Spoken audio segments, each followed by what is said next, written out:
Nathan Carter spent his life chasing a buried fortune, convinced that gold was his birthright. But when he finally uncovered the truth, it shattered everything he believed in. His greed cost him the one thing he could never get back: his mother. In the end, he wasn't cursed by the gold. He was cursed by himself. What did his father try to protect him from?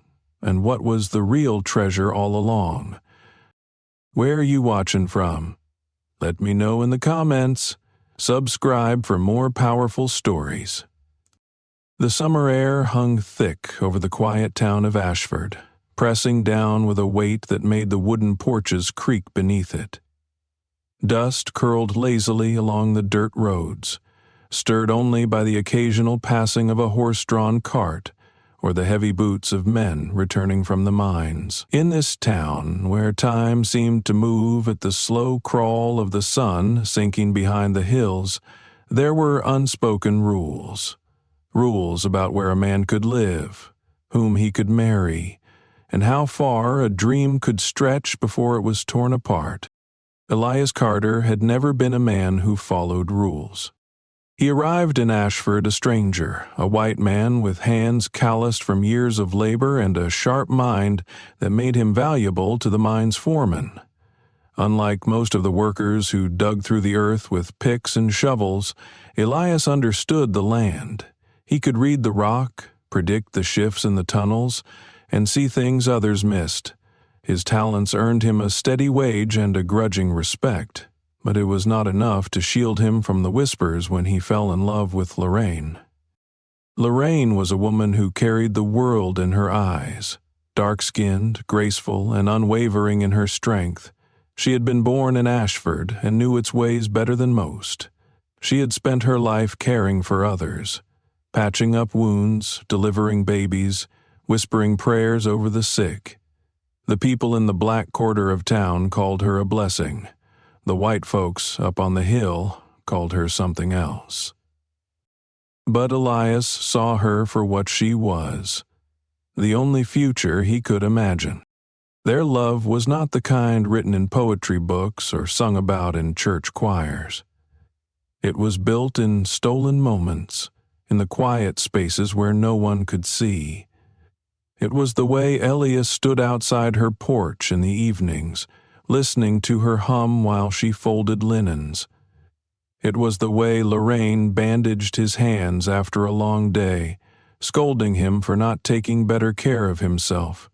It was in the firelight, flickering against the walls of her small home, when they whispered about dreams neither of them were sure they could ever have. Marriage was an act of defiance.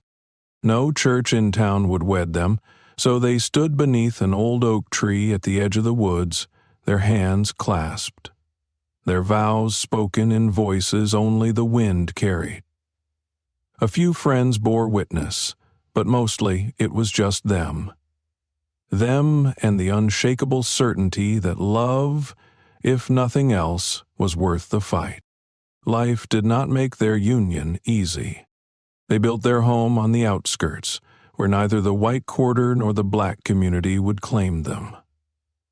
Elias continued his work in the mines, while Lorraine's skills as a healer kept food on their table.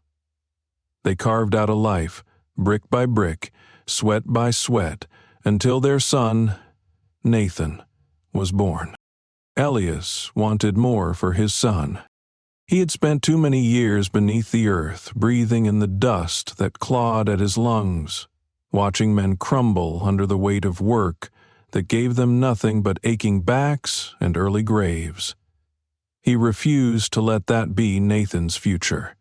So, with every spare dollar he saved, and when the time was right, he bought land. It wasn't much, just a stretch of rugged earth past the railroad tracks. The soil was stubborn, cracked and dry, but Elias saw something in it. He saw a future, a place to build, to grow, a home that would be theirs in a way nothing else in Ashford ever had been. Then, one sweltering afternoon, while clearing the land, he struck something solid. At first he thought it was just another rock, but when he brushed the dirt away, his breath caught. The nugget, rough and unpolished, gleamed beneath the sunlight, a dull, unmistakable yellow. Gold. He sat back on his heels, heart hammering against his ribs. He had spent years in the mines, watching men lose themselves over the promise of wealth, watching families turn on each other for a handful of glittering dust. He knew what gold could do. He also knew what it meant. This could be their way out, their escape, their security. He could build Lorraine the house he had promised, give Nathan a future untouched by the struggle that had defined their lives. And yet, as he held the nugget in his palm, a different thought settled over him, one heavier than even the promise of riches. Gold did not bring freedom. It brought ruin. The men in town, the ones who already watched him and Lorraine with thinly veiled contempt, would see it as an excuse to take what was his. The mine owners, who already owned too much, would claim it for themselves.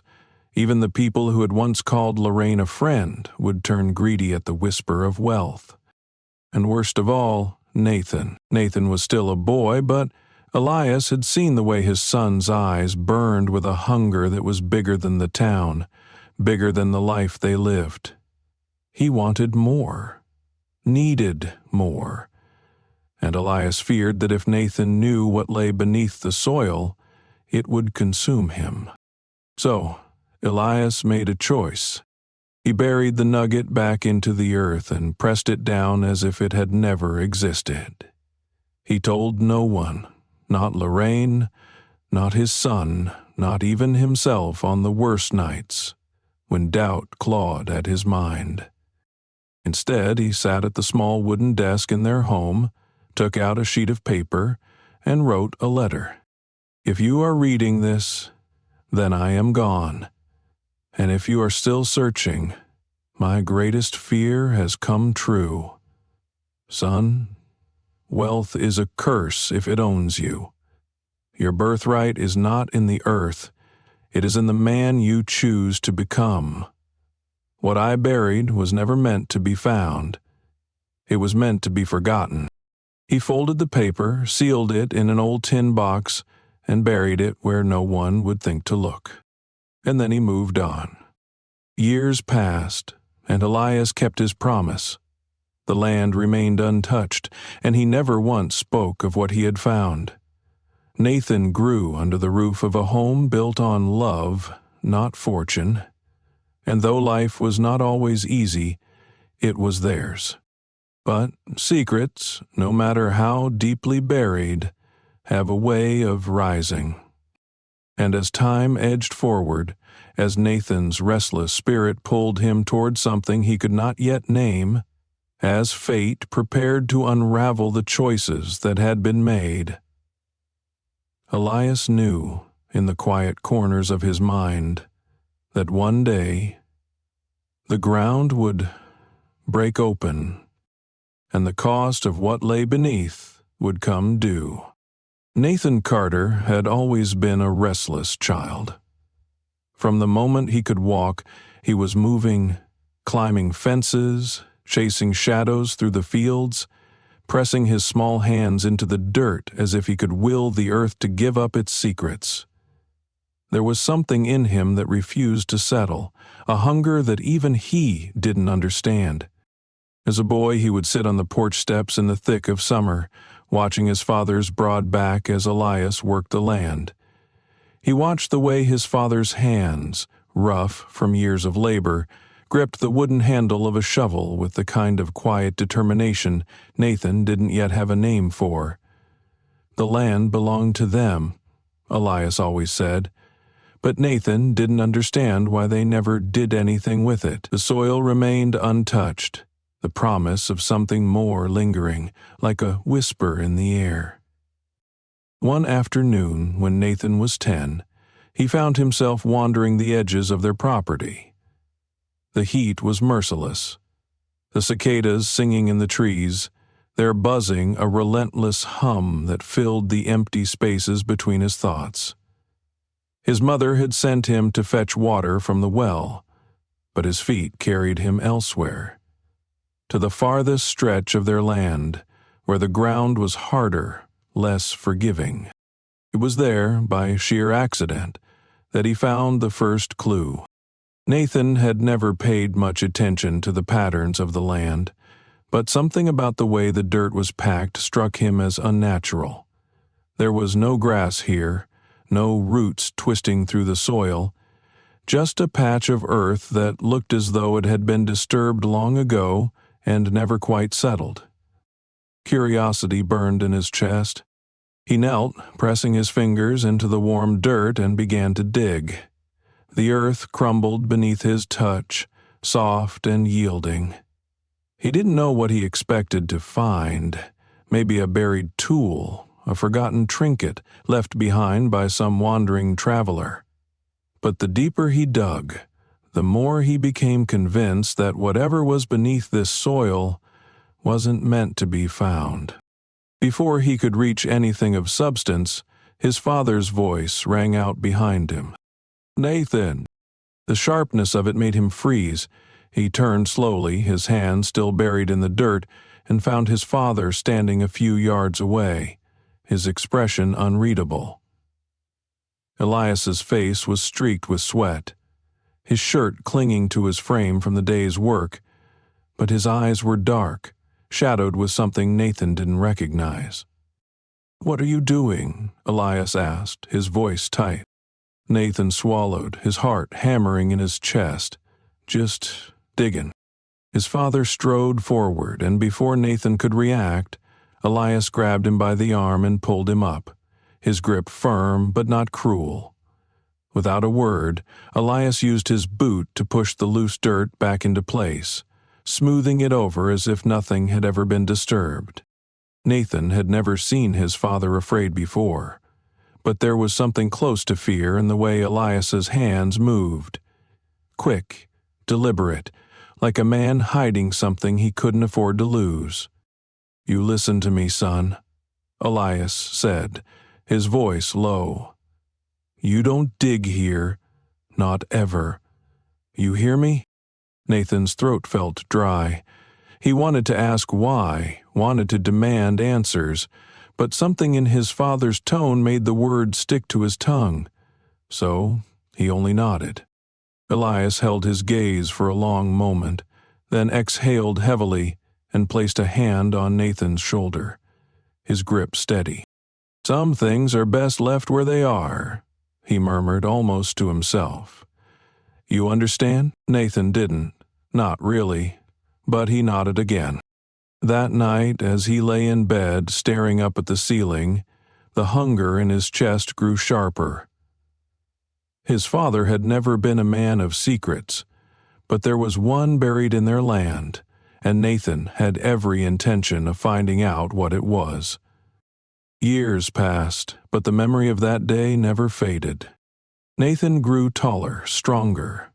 His hands became calloused from work, his shoulders broader from carrying the weight of expectations he didn't ask for. The town had never fully embraced him. He was too much of one thing, not enough of another. The white families looked at him and saw a boy who didn't belong. The black families, though kinder, still saw his father in his features and knew he walked a different path than their own. He learned to live in the space between. Lorraine, always wise, told him that his worth was not measured by the way others saw him, but by the way he carried himself. Elias, ever the pragmatist, told him that respect was earned through work, through honesty, through keeping his head down and his hands steady. But Nathan wanted more. The quiet life his parents had built was not enough. He saw the men in town with fine suits and heavy pockets, saw the way they carried themselves like the world belonged to them. He saw the difference between what his father had built with sweat and what those men had inherited with ease. And deep in his heart, resentment took root. He wanted to make something of himself, something bigger than the life his father had settled for. But every time his mind wandered to the future, his thoughts circled back to that day in the dirt, to the secret his father had buried. Nathan never asked about it again. Not directly, but he watched. He watched the way his father's gaze would linger on the land, his jaw tight, his fingers twitching at his sides. He noticed the way his mother would touch Elias's arm when the conversation drifted too close to things best left unsaid. And then, one evening, he heard them whispering. Nathan had been lying on the floor by the hearth, pretending to read while the fire crackled beside him. His parents sat at the table, their voices hushed, thinking he wasn't listening. "We can't keep it forever," Lorraine murmured. Elias sighed. "We can, and we will. It was meant to be ours, Elias." "No," his father said firmly. "It was meant to be forgotten." A long silence stretched between them, thick with something unspoken. And then Lorraine's voice, softer this time. "What about Nathan?" Elias hesitated. "He can't know." Nathan's fingers curled around the edges of his book. His heart pounded. "He can't know." The words rooted themselves deep, twisting into something dark, something sharp. His father was hiding something from him, and Nathan was going to find out what it was. The night the sheriff came knocking, the world tilted off its axis. Lorraine Carter had always known grief, had held the hands of mothers who had lost their children, had sat beside the dying and whispered prayers into the silence. But nothing could have prepared her for the weight of that knock on the door. It was a sound that did not belong in her home, a sound that carried the finality of something she could not undo. She opened the door to find Sheriff Douglas standing on the porch, his wide-brimmed hat pulled low against the rain that had begun to fall in steady sheets. His expression was grave, the kind of look a man wears when he knows his words will carve into flesh and bone. Lorraine didn't need him to speak. She knew. "There was an accident," Douglas said, voice thick with regret. "Elias, his truck lost control near the old bridge." Lorraine's hands tightened against the doorframe. Her breath came short, shallow, but she did not let herself break. Not yet. Not here. "He didn't make it," the sheriff finished. The words struck harder than any blow ever could. She did not scream. She did not fall to her knees. She simply stood there, cold and hollow, as the world collapsed around her. The sound of the rain against the roof, the flickering light from the lantern beside her, the distant call of a train in the night, it all felt far away, like she was standing outside of her own body, watching as something irreparable shattered inside her. Nathan appeared in the doorway behind her, his presence sudden and sharp. He was 17, tall, his frame filling the space where his father should have stood. His eyes, dark and unreadable, flicked to the sheriff, then back to his mother. "What happened?" His voice was tight, controlled, but Lorraine heard the crack beneath it. The sheriff sighed. "I'm sorry, son."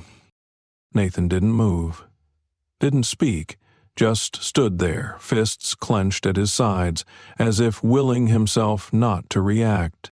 The funeral came too quickly. The town gathered, their faces etched with the understanding that it could have been any one of them. The mines had claimed too many already. But Elias hadn't died underground. He had died on the road, his truck skidding off the rain-slicked bridge and into the river below. A freak accident, they said. Nathan didn't believe in accidents. He stood beside his mother at the graveside, his jaw set tight as the first clods of earth thudded against the wooden coffin. He didn't cry. Not when the hymns were sung, not when the pastor spoke about Elias's devotion to his family, not when his mother's knees buckled and he had to catch her before she fell. He held her up, kept her steady, but inside something was splintering. The whispers started that same night. Nathan heard them outside the church in the murmured conversations of men who thought they were out of earshot. "He was acting strange, you know," one man muttered. "Said he was working on something. Said it was going to change everything." "Heard he was out on that land again," another replied. "Middle of the night, what the hell was he doing out there?" "Maybe he finally dug it up," the first man said, voice lower now. "Maybe somebody else wanted it more." Nathan's blood ran cold. He had spent years wondering what his father had buried, what secret lay beneath their land. Now, standing in the darkened churchyard, his father's grave fresh with overturned soil, he was certain of one thing. Elias had died for it. That night, while his mother sat in silence at the kitchen table, her hands wrapped around a cup of untouched tea, Nathan went to his father's desk. He rifled through papers, maps, anything that might give him a clue. And then he found it. A letter, folded and worn, tucked inside a wooden box. His father's handwriting, familiar and steady. "Nathan, if you are reading this, then I am gone." His hand shook as he unfolded the paper. "There is gold on our land, but it is not yours to claim. It never was. I buried it so that no man, not even my own son, would be consumed by it. I have watched you, Nathan. I have seen the hunger in your eyes, the restlessness in your bones. I fear what this knowledge will do to you." Nathan's breath came in shallow gasps. His fingers dug into the paper. "If you love your mother, if you love yourself, you will leave it buried. The world does not need more men who chase gold at the cost of their souls. Do not let this be your curse." Nathan's vision blurred with rage. His father had lied to him. All those years, all those whispers. And for what? To keep him shackled to this life? To let them struggle while the answer had been right beneath their feet? He crushed the letter in his fist.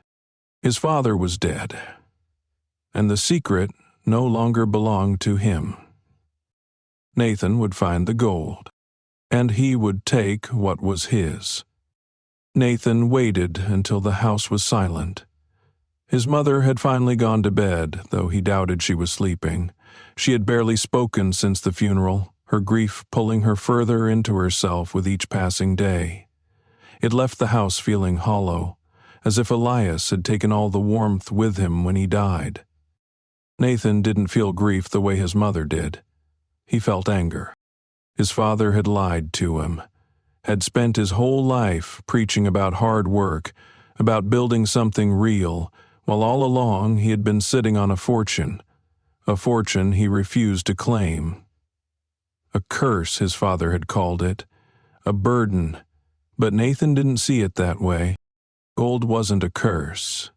It was an answer to the life they had been forced to live, scraping by while the men in town looked down on them.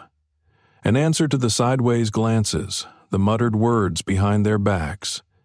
He was tired of feeling like an outsider, tired of watching his mother work herself to the bone while the world gave them nothing in return. Nathan had spent years feeling trapped in this town. Now he had a way out. He pulled on his boots and slipped outside, the night air thick and humid. The sky stretched wide above him, black and endless, the stars blurred by the heat. He moved quickly, his steps sure. He had walked this land since he was a boy, knew every dip and rise, every place where the earth was softer beneath his feet. He had been here before. The spot where he had tried to dig all those years ago, where his father had caught him. Nathan hadn't understood then, but he did now. Elias had stopped him because he had been too close to the truth. Tonight, there was no one to stop him. Nathan grabbed the shovel he had hidden behind the shed and drove it into the ground. The first strike was satisfying, the dull thud of metal against earth. He dug quickly, methodically, his muscles burning with each motion. The night pressed in around him, the cicadas humming their relentless song. Sweat slicked his skin, but he dug until his shovel hit something solid. Nathan froze, his breath coming fast. He dropped to his knees, brushing away the loose dirt with his hands, his fingers scraping against something rough and unyielding. Wood. His pulse pounded, he dug faster, his hands clawing at the earth, until the shape of a box emerged from the dirt. It was old, the wood dark and worn from years underground. His hands trembled as he lifted it free, dirt cascading from its sides. This was it. The answer. The escape. Everything his father had tried to keep from him. He pried the lid open with shaking fingers and found paper. Not gold, not coins. Just another letter, folded neatly inside. Nathan's stomach twisted. His fingers curled into fists, his nails digging into his palms. He grabbed the letter, unfolding it with rough, jerking motions. His father's handwriting stared back at him. If you are reading this, then I was right to keep it from you. Nathan's breath came sharp, uneven. You think gold will make you free. It won't. It will own you, the way it has owned men for centuries. I could have dug it up. I could have given it to you. But I have seen what greed does. I have seen how it turns good men into something else, something hollow. I would not do that to you. I will not let you become a man who measures his worth in metal. Nathan's chest ached with something sharp and bitter. There is gold here, but you will not find it, because I never wanted you to. If you love your mother, if you love yourself, you will let it go. Leave it buried, Nathan.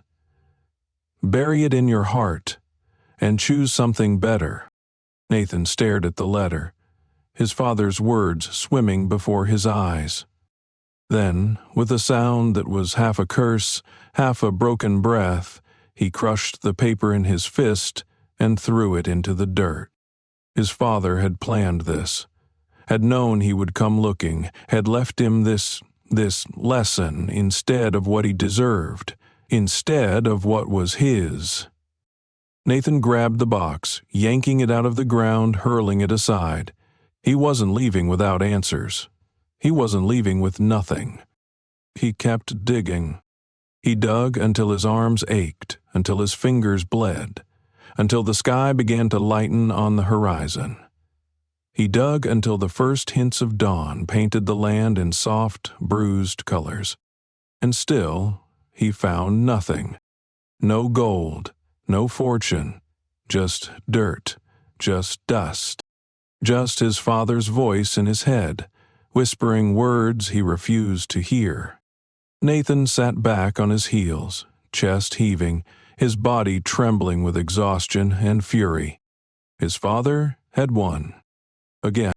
Nathan let out a shaky breath, his hands curling into the dirt. He should go back inside, should wash the earth from his skin before his mother woke and saw what he had done. But he didn't move.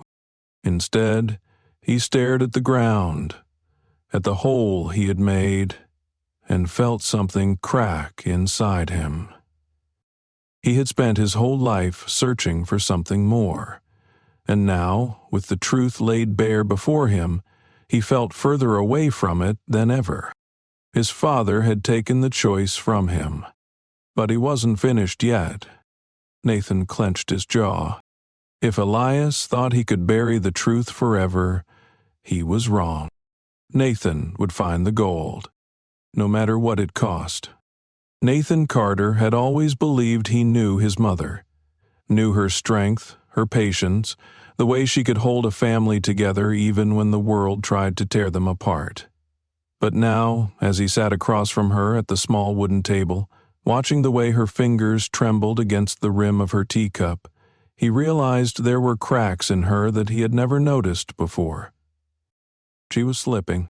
It had started with small things, misplacing the house keys, forgetting where she left her reading glasses. But then the lapses became bigger. Whole conversations lost to the void of her mind. Nathan would tell her something in the morning, and by evening, it was as if the words had never left his lips.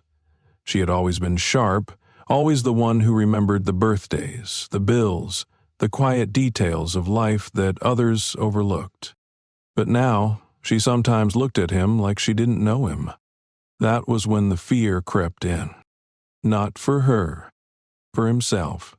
Because if her mind was unraveling, if the past was becoming more real to her than the present, then maybe, just maybe, there was a way to use that. The idea came to him slowly, like a shadow forming in the back of his mind. He resisted it at first, telling himself it was wrong, telling himself that no son would ever do such a thing to his own mother. But then he remembered his father's letter. If you love your mother, if you love yourself, you will let it go. His father had been trying to keep the gold from him, to hide it behind words and warnings. But his mother, she had been part of it too, hadn't she? She had known. Maybe not everything, but enough. And now, with her mind caught between past and present, Nathan saw the opening he had been waiting for. She didn't need to remember where the gold was. She only needed to believe she was back in the moment when she had known. So he started small. He paid attention to the way her thoughts drifted, to the names she spoke when she thought she was alone, to the way she reached for things that were no longer there. And then one day she said something that made his breath catch. He had been helping her fold laundry, pretending to be the dutiful son while his mind worked furiously behind his quiet nods and reassurances. She had been humming softly, a tune he recognized but couldn't name. And then, as she smoothed out one of his father's old shirts, she sighed and said, "I should press the dress soon. Elias won't want to wait forever." Nathan froze. His fingers tightened around the sheet he was holding. "What dress, Mama?" She blinked up at him, her eyes soft, her mind half lost in whatever world she was living in. "For the wedding," she said simply, as if it was obvious. "He promised me we'd do it again, when we got older. Said he had something special to show me when we stood at the altar." Nathan's breath came slow and careful. He had never heard this story before. His father had never mentioned a second wedding. But the way his mother spoke, the faraway look in her eyes, this wasn't just a fantasy her mind had created. This was real. And just like that, he knew. The gold had been meant for her. His father hadn't planned to take it to his grave. He had been waiting for the right moment, waiting for the day he could finally share the truth with Lorraine. At the altar, Nathan clenched his jaw. His father had stolen the choice from him, had buried the truth under guilt and noble intentions. But his mother, she was still here, and she could still give him what was his. So he started laying the foundation. It began with simple questions. He spoke to her in soft, coaxing tones, careful not to push too hard, careful to let the memories come to her naturally. "Tell me about the first time you married Daddy," he asked one evening as she sat in her rocking chair, staring out at the land. She smiled, her fingers drifting over the knitted blanket in her lap. "It was just the two of us, under the oak tree," she murmured. "Didn't need a big church, didn't need witnesses. Just him, me, and the wind in the trees. She spoke of it like it had just happened, like she could close her eyes and step back into that moment. That was what Nathan needed. He guided her, step by step, planting seeds in her mind.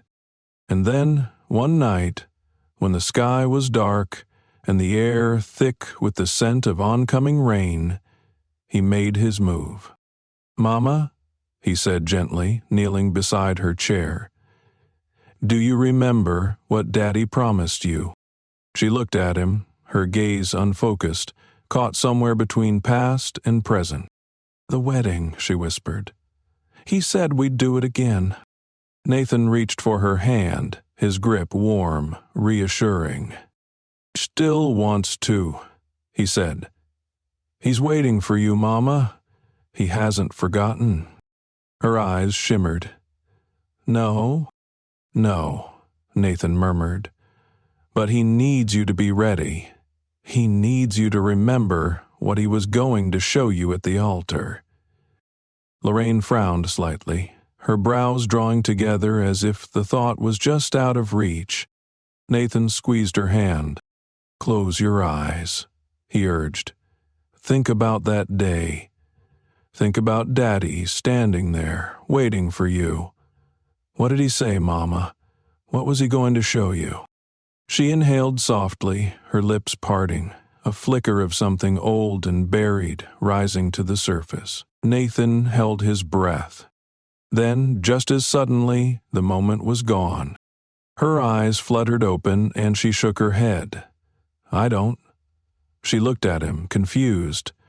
"Nathan, what were we talking about?" Frustration burned in his chest, but he forced it down. Not yet. She wasn't ready yet, but she would be. So he kept building the illusion. He spoke to the pastor, convincing him that a second wedding would bring her peace. He found an old dress, one of her finest, and laid it out for her, telling her that the day was coming soon. He played the songs she and Elias had danced to. Let her hear the melodies of a life she no longer remembered. And slowly she began to believe. She started talking about Elias as if he was still there, started asking when the wedding would be, started humming to herself with the kind of excitement that made Nathan sick with guilt. Guilt he shoved deep, deep down, beneath the hunger that drove him forward. Because it didn't matter. He needed this. He needed her to remember. And on the day of the wedding, when she stood before the altar, dressed in white, her eyes shining with the past, she would finally tell him what he needed to know. Nathan stood beside his mother, his arm wrapped around hers as they approached the altar. The church smelled of aged wood and candle wax, the air thick with the weight of time. Stained glass windows cast fractured colors across the floor, painting the room in hues of red, blue, and gold. A handful of neighbors filled the pews, their eyes wet with emotion, believing they were witnessing something sacred. Nathan felt none of it. His heart pounded, each step pulling a tighter knot in his chest. He had spent weeks laying the groundwork, shaping his mother's mind until she lived fully in the past he needed her to relive. He had guided her to this moment, to this exact place. The altar. This was where his father had promised to show her something. This was where the truth lay waiting, just beneath the surface of her fragile memory. Lorraine walked with grace, her white dress flowing around her, a wistful smile on her lips. She radiated happiness, lost in a dream Nathan had spun for her. She wasn't here. She wasn't in the present.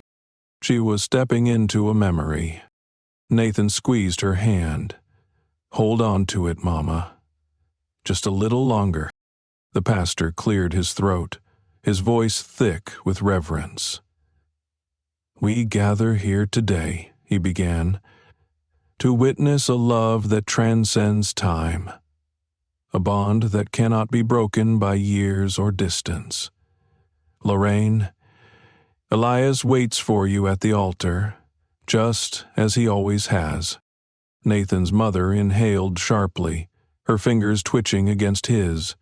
He glanced at her, watching her expression shift. She was seeing something. She turned slightly, tilting her head as if listening. Nathan's pulse quickened. She was there. The pastor continued, speaking words that meant nothing to Nathan. He didn't care about the ceremony, the vows, the gathered guests. He cared only about the moment. The moment when the past would crack open and spill its secrets.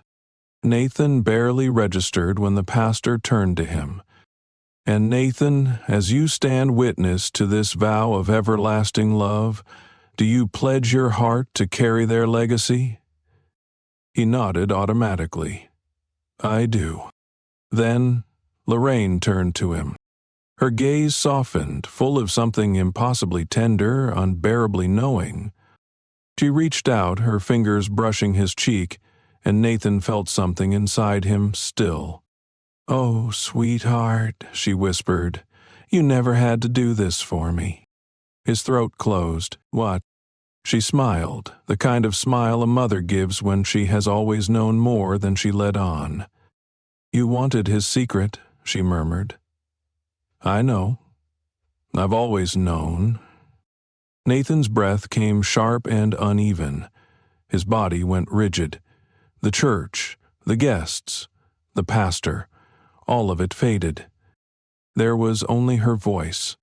"You thought he would tell me at the altar," she said, her fingers tightening around his. "But baby, you don't understand." Nathan's mind screamed for her to say it, to finally say it. Her voice was barely a whisper. The secret wasn't the gold. The words cut through him like a blade.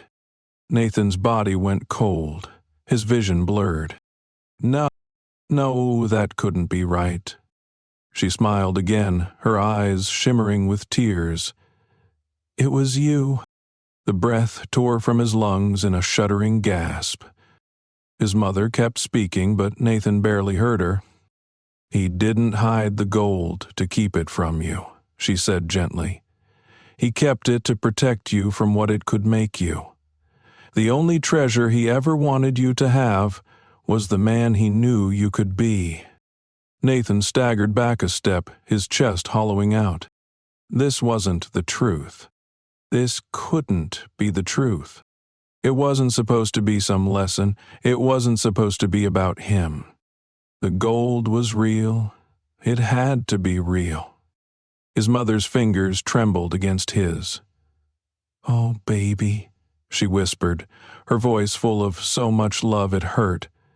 "I wish you had known." Then she swayed. The moment shattered. Nathan caught her just as her knees buckled. "Mama?" His voice cracked. Her body slumped against him, too light, too still. His hands clutched at her, his breath coming too fast, too ragged. "Mama, stay with me." Her eyelids fluttered. She smiled, soft, peaceful. "He's here," she breathed. "I see him." Then, gently, she was gone. Nathan's entire body locked. The world tilted beneath him, the weight of it crushing. No. His hand shook as he pulled her closer, his heart pounding in his chest. "Mama," he choked. "No, please." But her breath had stilled.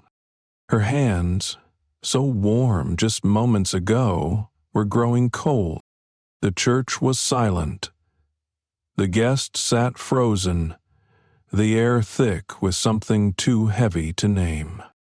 Nathan couldn't move, couldn't breathe. His mother was gone, and with her, she had taken every answer he had clawed through his soul to find. The truth had been in front of him the entire time, and he had never seen it. A sound ripped from his throat.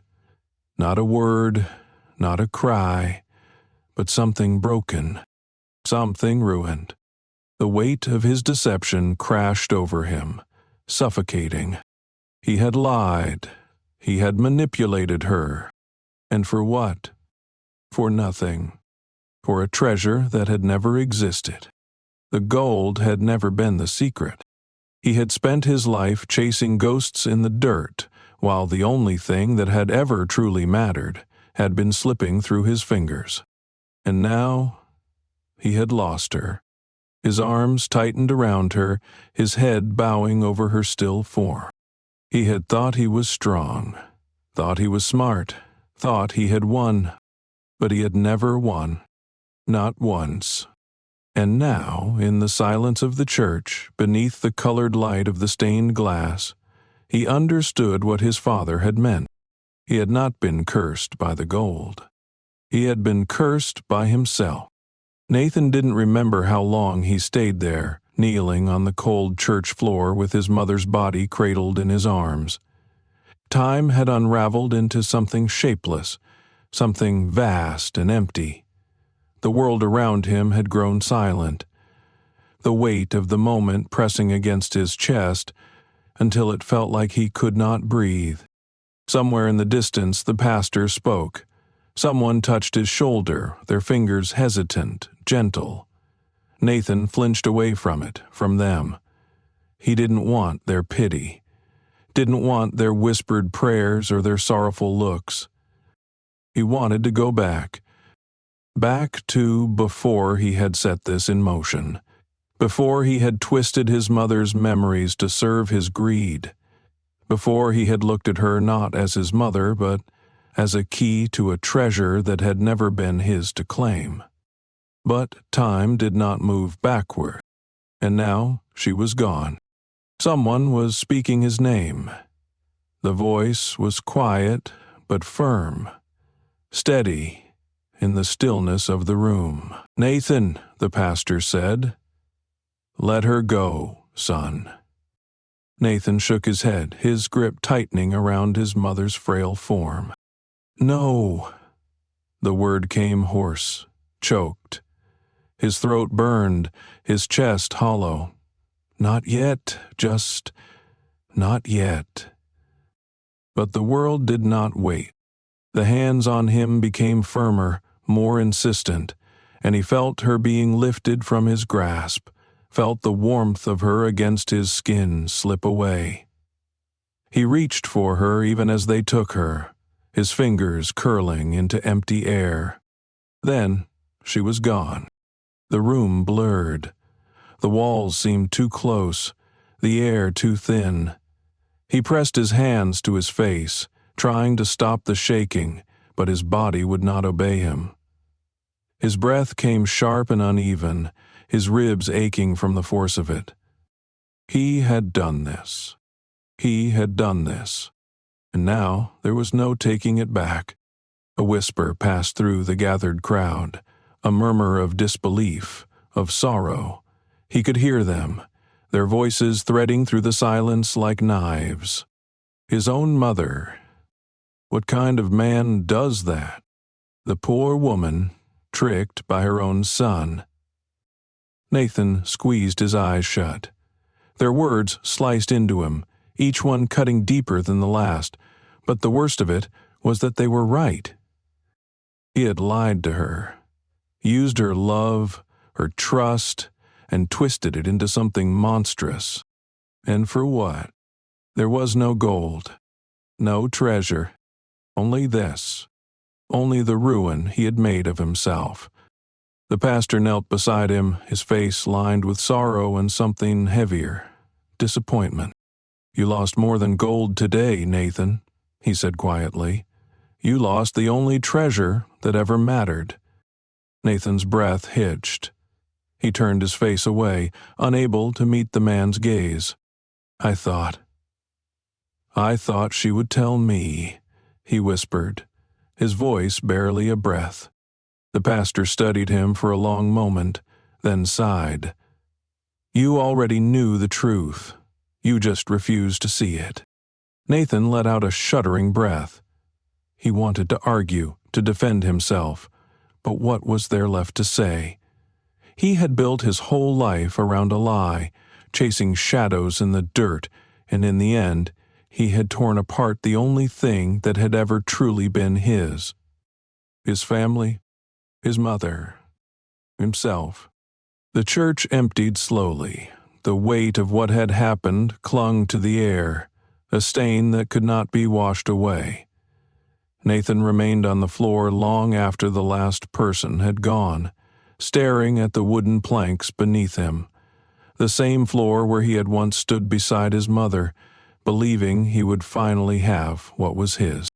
Now, all he had was the sound of his own breath, too loud in the emptiness. He did not know how long he stayed there.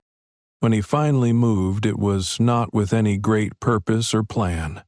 It was simply instinct, the body dragging itself forward when the mind had nothing left to give. He left the church, stepping into the night air, his skin still damp with the sweat of grief. The town lay still before him, the houses dark, the streets empty. But he did not stop. He walked, past the houses, past the town square, past the life he had burned to the ground. And he kept walking until he reached the land his father had left him, the land where the truth had always been waiting. The sky stretched wide above him, dark and endless, the stars shining cold and distant. The wind whispered through the grass, carrying the scent of rain. Nathan fell to his knees. His hands found the dirt, the same dirt he had spent years digging through, searching for something he had never understood. He had never cared about the land, never seen it the way his father had. But now, as he sat there, his fingers pressing into the earth, he felt the weight of it. The truth was here. Not in the gold, not in the past, but in what his father had tried to teach him all along. Nathan let out a slow, shaking breath. Then he started to dig. Not for treasure, not for answers, but for something else. For the first time, he dug not to take, but to bury.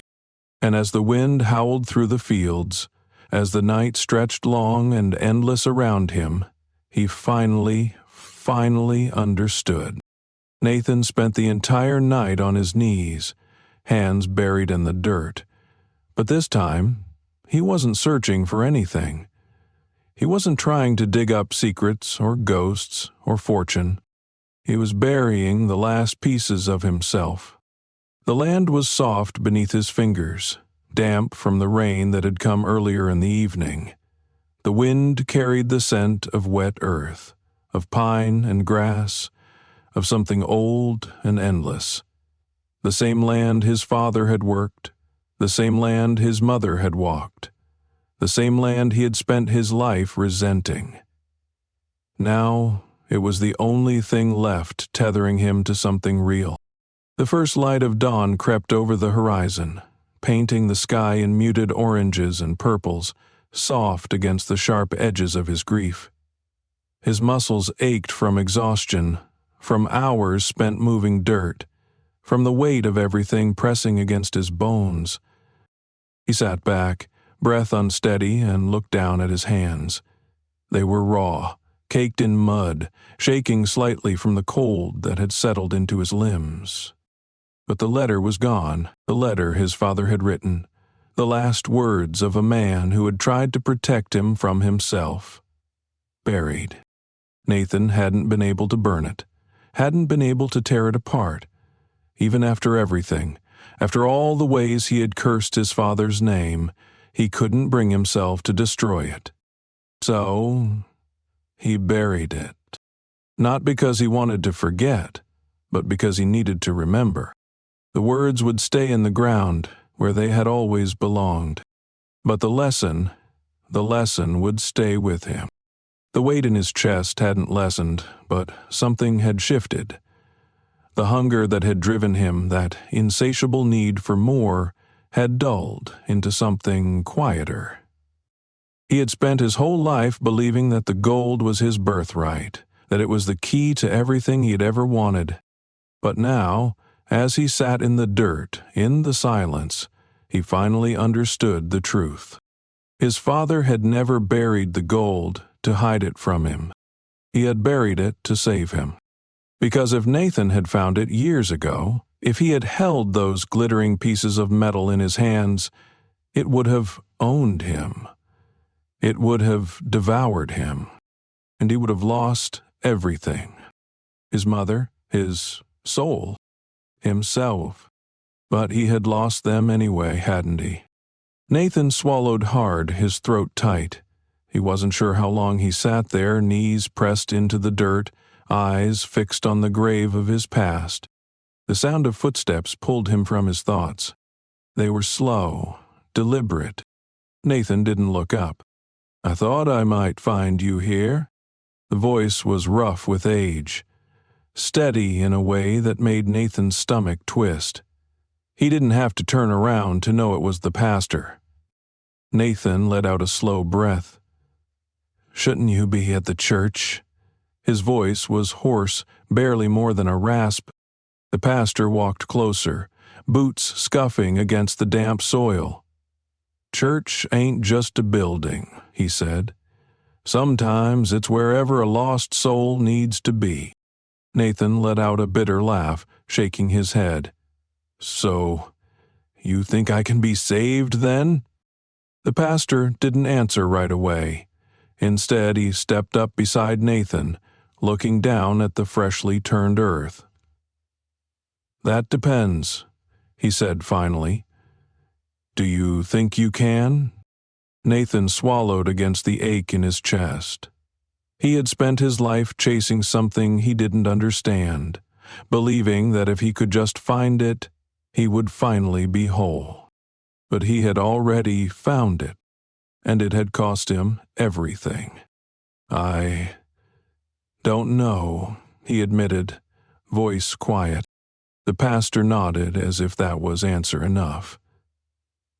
"Then start there." Nathan frowned, finally looking up. "And what's there supposed to mean?" The older man sighed, his gaze fixed on the land stretching out before them. "It means you can't go back," he said simply. "You can't undo what you've done. You can't bring her back." Nathan's jaw clenched, a fresh wave of guilt washing over him. The pastor turned to face him fully, his expression unreadable. "But you can decide what kind of man you're gonna be now." Nathan didn't respond. He wasn't sure he had an answer. The pastor sighed, stepping away. "You got a choice to make, Nathan." His voice was quieter now, softer. "You can stay here, in this grave you dug for yourself. Or you can stand up, dust yourself off, and do something with what's left." Nathan let his head drop forward. The weight of exhaustion pulled at him, but beneath it, beneath the grief and the guilt, there was something else. A choice. His father had made his mother had made hers. Now it was his turn. The pastor walked away, leaving Nathan alone again. The sky had brightened, the dawn bleeding into full daylight. Nathan exhaled, long and slow, then pressed his palms against the earth and pushed himself up. His legs shook beneath him, but he stayed standing. His fingers curled into fists at his sides. He had spent years digging into the past, believing it held the answers. But the past was buried, and it was time to start building something new. Nathan turned away from the grave he had made and started walking. Not toward town, not toward the church, but toward the future. Thank you for staying until the very end of this story. It means more than you know. Nathan's journey was one of obsession, loss, and ultimately redemption. He spent his life chasing something he thought would make him whole, only to realize too late that what truly mattered had been in front of him all along. His greatest tragedy was not in losing the gold, but in realizing that he had given up everything else in its pursuit. This story is a reminder that wealth is not measured in what we own, but in the people we love and the choices we make. Greed, if left unchecked, will consume everything in its path, and sometimes the real treasure is not something buried in the ground. It's the life we build above it. Where are you watching from? Let me know in the comments. I'd love to hear from you.